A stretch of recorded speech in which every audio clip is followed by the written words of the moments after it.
The real tea for this video is that it's the second time that I'm recording it because the first time I forgot to plug in my microphone. Also, I am sick. I've got the flu and a terrible cold, so if I sound weird, well, weirder than usual, that's why. Anyway, in the last few years, there has been an overwhelming increase of commentary channels whose sole purpose is most often to comment negatively on other YouTubers. In this video, I want to talk about them. I want to understand what kind of dynamics they employ, sometimes not even on purpose, and why exactly do people love watching drama. So the full idea for this video came about a week ago when I was so sick that all I could do was watching stuff on my computer. So I caved in and I finally started watching some videos from this creator, which YouTube has shamelessly continuously recommended to me all the time. This new creator is Angelika Oles. You may know her from a very popular Zoella video or for her Road to Relevancy theme, which she uses as a way to discuss in each video about a single YouTuber or multiple YouTubers and why they're not successful anymore. So we'll start from there and then we will expand into so much more.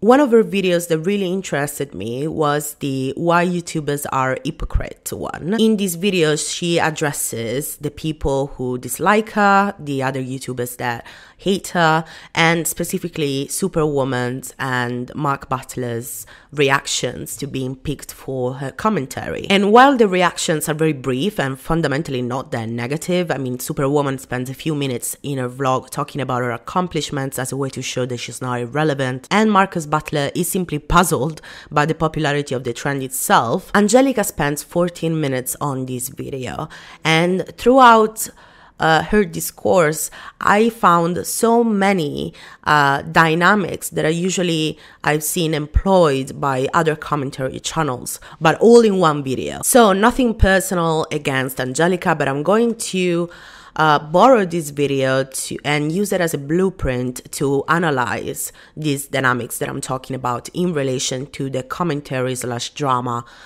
channels. Angelika mentions how she used Lily Singh's image in the thumbnail but never actually called her irrelevant in the video itself. But I used her as the thumbnail because out of those three people, she was the most relevant one because she's not on her road to irrelevancy. Shock horror, clickbait is a thing. She just read the title, saw the thumbnail, put two and two together and thought that I called her irrelevant. Yes, clickbait is a thing, it's very common and I'm not necessarily against it. However, putting someone's face together with a cheeky title like The Road to Irrelevancy does automatically create an association between said person and the claim that you're making. After all, research has shown that we judge negative information to be more revealing than positive one, and we also retain it better. Even if in the video you may not use that specific adjective to describe that specific person, many people may not watch the video in its entirety or at all and just glance on it, but they will still remember that association. That's why it is damaging, especially for YouTubers whose personas are basically their own brand. It is the same logic that made certain viewers uneasy with certain parts of Shane Dawson's latest videos on Jake Paul. Shane Dawson mentioned several times in those videos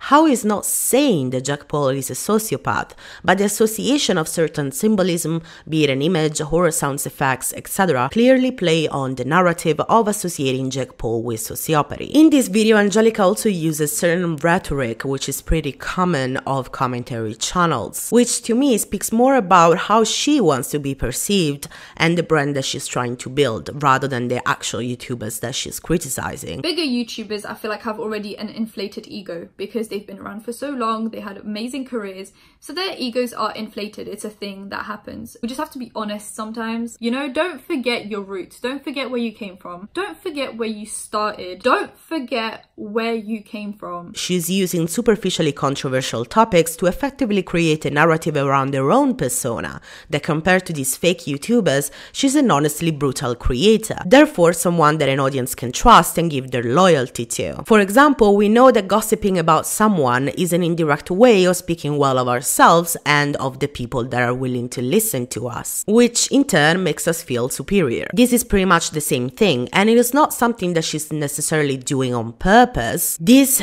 theme of us versus them is so evident in this latest trend that I will definitely talk about this more later in detail. When I talk about fallacious logic, I talk about fallacy and error in reasoning. The most common which I've seen by watching way too many of these types of videos in the past week is something called the slippery slope fallacy. In this case, this fallacy presents itself when Angelika links two arguments against Superwoman that have no consequential logic. In her vlog, Superwoman details how she doesn't feel like she's strictly YouTube related right now because she has expanded her skills and her presence in other areas such as business and activism, for example. Angelika extrapolates those statements and links two different things together. Don't act like you're so much more than YouTube and how views don't affect you anymore and you don't give a f about YouTube anymore, because shock horror, YouTube made you. You know, you're banging on about these speeches you're doing in other places, but you don't even come close to doing that if it wasn't for YouTube. So don't come on here and say that you're so much better than YouTube now and you're so much more than YouTube and you don't care about subscribers and views, because at the end of the day, that is what made you. One, don't act like you're so much more than YouTube with YouTube made you. Superwoman says in that context that she's so much more than YouTube now because she's involved in a series of many other projects. Ergo, her life doesn't revolve exclusively around YouTube anymore. That doesn't mean that she's ungrateful of what she has gained through YouTube. The two are not consequentially linked. And this is the typical form of the slippery slope fallacy, in which argument 1 leads to argument 2, which leads to argument 3, etc., until we reach an obviously unacceptable argument. In this case, Superwoman is ungrateful of her success, so that argument 1, where we started from, is no longer acceptable either. This is an extremely fallacious logic that I've seen employed so many times by certain channels, and I find it particularly problematic because if we accept this form as the norm, then potentially everything and everyone can be portrayed in a negative light, despite there is actually no argument for it. Another standard practice of these channels is making assumptions. Now, everyone makes assumptions. I'm sure I made assumptions in this video. And that's why with assumptions, we resort to complete a view which is not clear or total about a certain topic or a person, following our own trajectory of thought. And that's why assumptions are biased. We should try and make them as logically sound as possible, and definitely shouldn't be considered the same as facts. In this video, Angelika makes the assumption that Superwoman is unable to deal with the criticism that she has raised and has therefore taken a break from YouTube for it. But for you to just, you know, disregard the fact that you're not getting as many views and make it seem like you don't care whatsoever, but then you go and take a break because you're not getting views. Hypocrisy is what that is. If you didn't care about not getting views, you wouldn't take a break because you're not getting views. You just keep on posting because you enjoy doing it, because you enjoy your content, you enjoy editing, you enjoy filming. But no, what you enjoy is views. And someone pointed out that you're not getting the amount of views you used to get. You got upset about it. You tried to clap back, didn't work. And then you took a break because you're not getting the amount of views you used to get before. That's your reason. Apart from being a quite arrogant assumption, it is also completely false. It's not even an assumption anymore. It's twisting someone else's weakness to fit your own agenda. And I have a specific problem with this because Superwoman did state her reasons for taking a break from YouTube on a main channel video and has talked about her mental health, which is something that not only does have anything to do with Angelika Oles, surprise, surprise, but also shouldn't be trivialized. Why do I want to take a break? There's many reasons. First and foremost, my mental health. I'm gonna be real with y'all. I am mentally, physically, emotionally, and spiritually exhausted. I've been doing YouTube consistently for 8 years. For 8 years, I've been putting out videos, and for a lot of those years, I've been doing it twice a week, plus the daily vlogs. It's been a lot. I've enjoyed it, I love it, but that doesn't take away from the fact that it has been a lot. And I know I'm always about hustling and hustling harder and making to-do lists and being productive, but I'm also about happiness And I always preach that you should be happy, you should take care of yourself. And what kind of person would I be if I preached that but didn't actually practice it myself? In the attempt to feed the narrative of the greedy, dishonest, and views-obsessed mainstream YouTubers, some commentary channels make assumptions to back their arguments, and the problem is that they portray them as facts. The final dynamic that I want to talk about is the creation and mobilization of a group identity. What do I mean by that?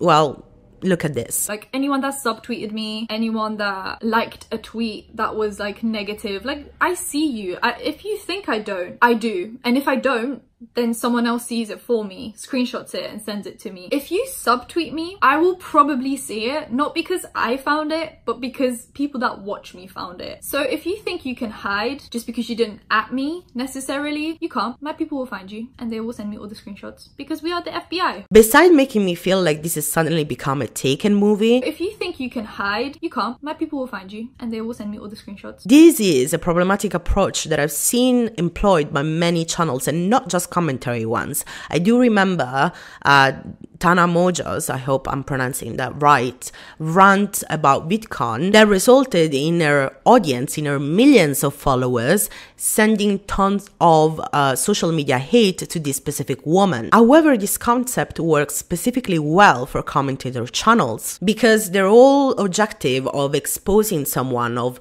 doing the right thing, helps in creating this righteous sentiment and this righteous audience that is more than willing of perpetuating negativity towards a specific individual that has been exposed. At the end of the video, Angelika makes a sort of disclaimer saying not to send hate to those she has talked about, but that part right there, if you think you can hide, you can't. My people will find you, aims at fomenting a group of people which feel the need to defend their creator. This results in many viewers jumping on hateful bandwagons, building up this amplified effect that becomes just overwhelming. Let's just look at some of the tweets that viewers write to the object of the commentator's critique. I'm on Twitter, by the way. Come and send me hate. I know you want to. If you look at what these people write, it's basically an exact duplicate of the words used by the creator. Marcus, if you're gonna say something, say it with your chest or don't say it at all. You're acting like a child because you can't even say my name when you're chatting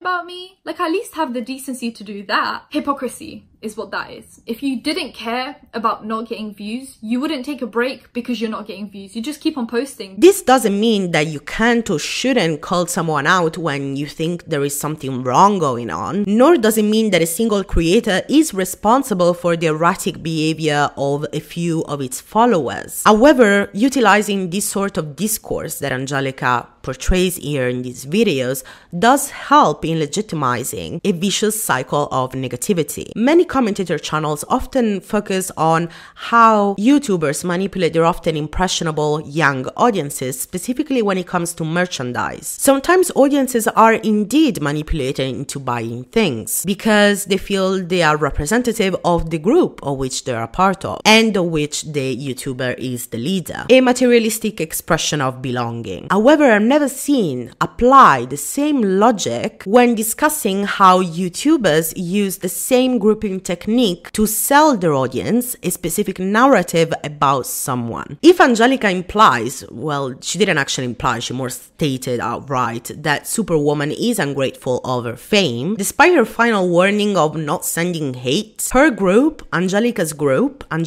audience, has absorbed this narrative as true in the same way that some audiences may be blindsided into buying a hoodie. And I would argue that sometimes selling an idea or belief can become far more dangerous than selling a calendar. Now, personally, I don't think that commentary channels are the same thing, are equivalent to bullying, as some believe. However, there is a difference in the form of how we address things. And although they may feel all the same to a casual viewer, and I definitely group them under the same terminology, commentary channels, in this video for the sake of efficiency, once you critically analyze them and spend way too much time on them, them, you realize that there are very different declinations to this trend. There are channels completely dedicated to exposing beauty gurus like Here for the Tea and Tea Spill, which usually don't show their face, use either voiceovers or text on screen, and repeated video sequences to dig into the current scandals of the beauty community. The likes of Philip DeFranco and Drama Alert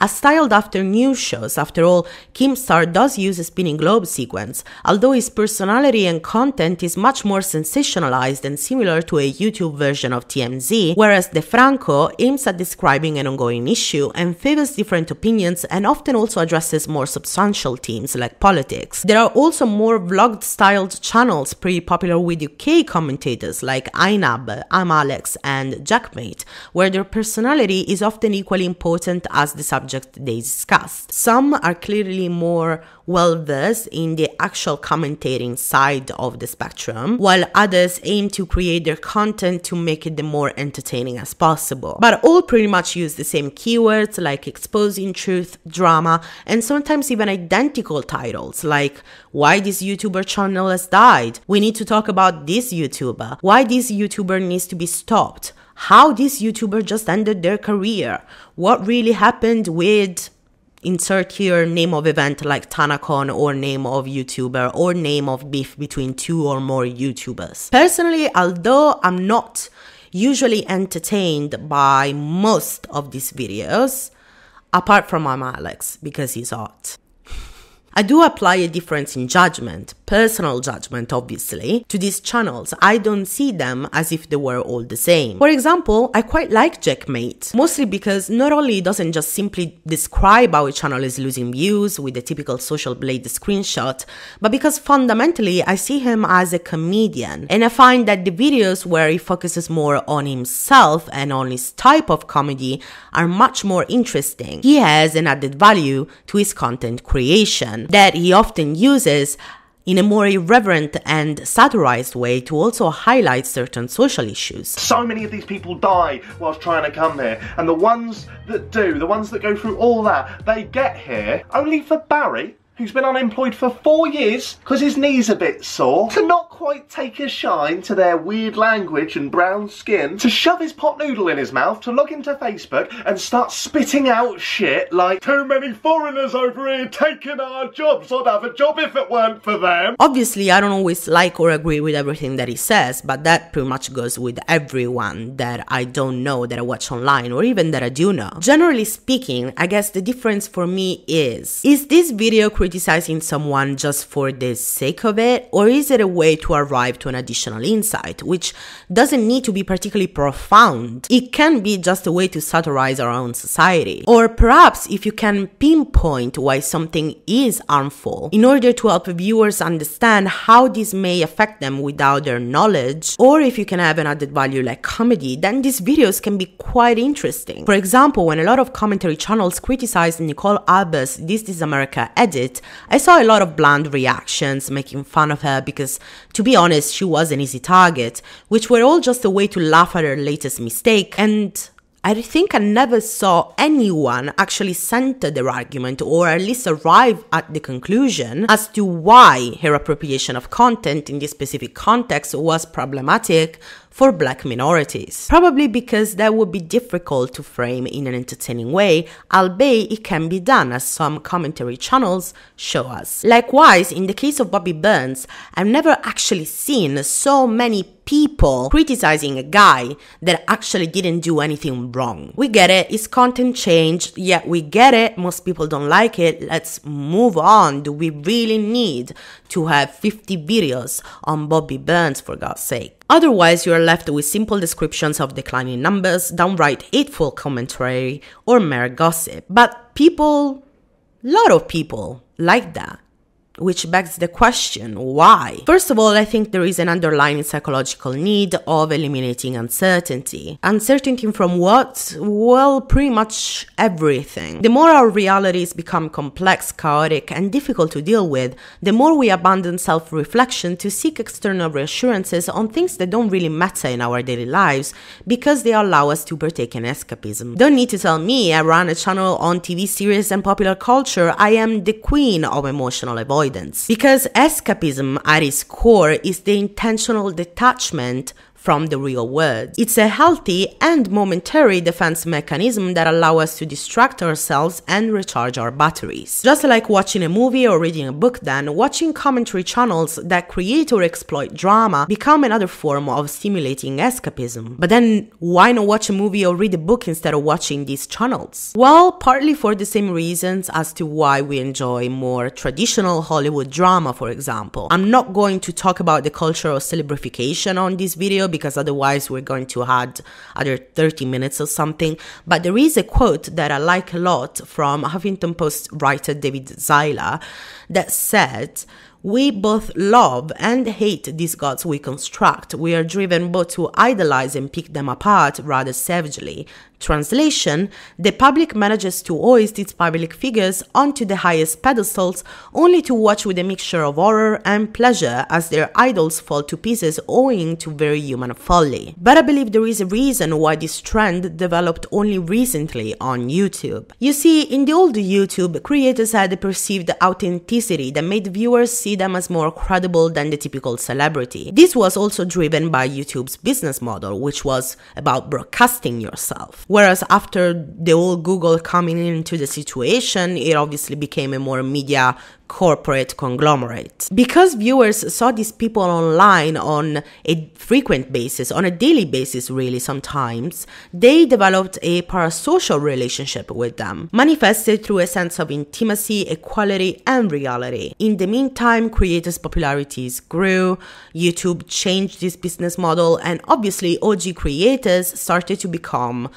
rich and successful, which was fine up until some time ago. Lately, our culture has shifted into a general mistrust of established and mainstream figures, something which is majorly exemplified in many areas of our lives, perhaps the most obvious one being the political world. Donald Trump has claimed to be a man of the people and managed to frame a narrative of his sometimes abrasive but always truthful behavior compared to the greedy and corrupt Hillary Clinton. Brexit was merely about reestablishing national supremacy over the EU. Populism has been used rather than as an ideology, as a strategy propelled by uncertainty and precarious economies to obtain power in many European countries. The sense that traditional media is purposely selling lies and fake news, the whole concept of relatability in every area of popular culture, which is something that, by the way, I also discussed in another video if you want to check it out, are all symptoms of a major shift in our culture that made everything mainstream increasingly untrustworthy and has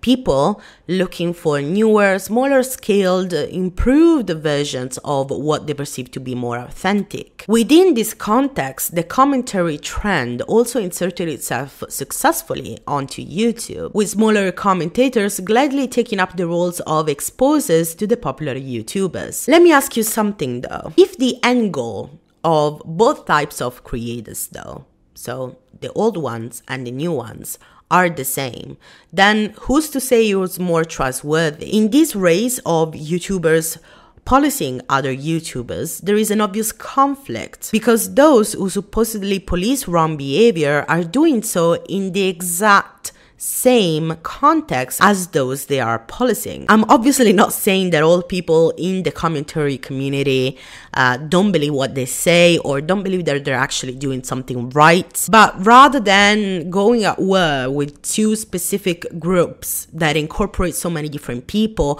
we should try and identify each individual and judge each individual accordingly. We should learn how new narratives are framed, because it is indeed a different time that it was when these OG creators started, and we should also just try to spread some more positivity on this platform perhaps, because I believe that in the long run, fostering this continuous negative environment, always picking up on people on very silly things, or simply because you don't like their content, or just for the sake of gossiping excitement, is going to be detrimental to all types of creators and to audiences as a whole. I'm done. I'm tired. I hope that no one took offense. Probably yes. But really this video was about making an analysis pretty much like those that I make in other contexts, like the TV series, because I really do think that is a fascinating topic, which we should all try to come close to in a more calm way. As usual, if you enjoyed this video and would like to see more from me, well, check my other videos first of all, and subscribe and hit the bell button if you'd like to be notified about my next uploads. Thanks for watching.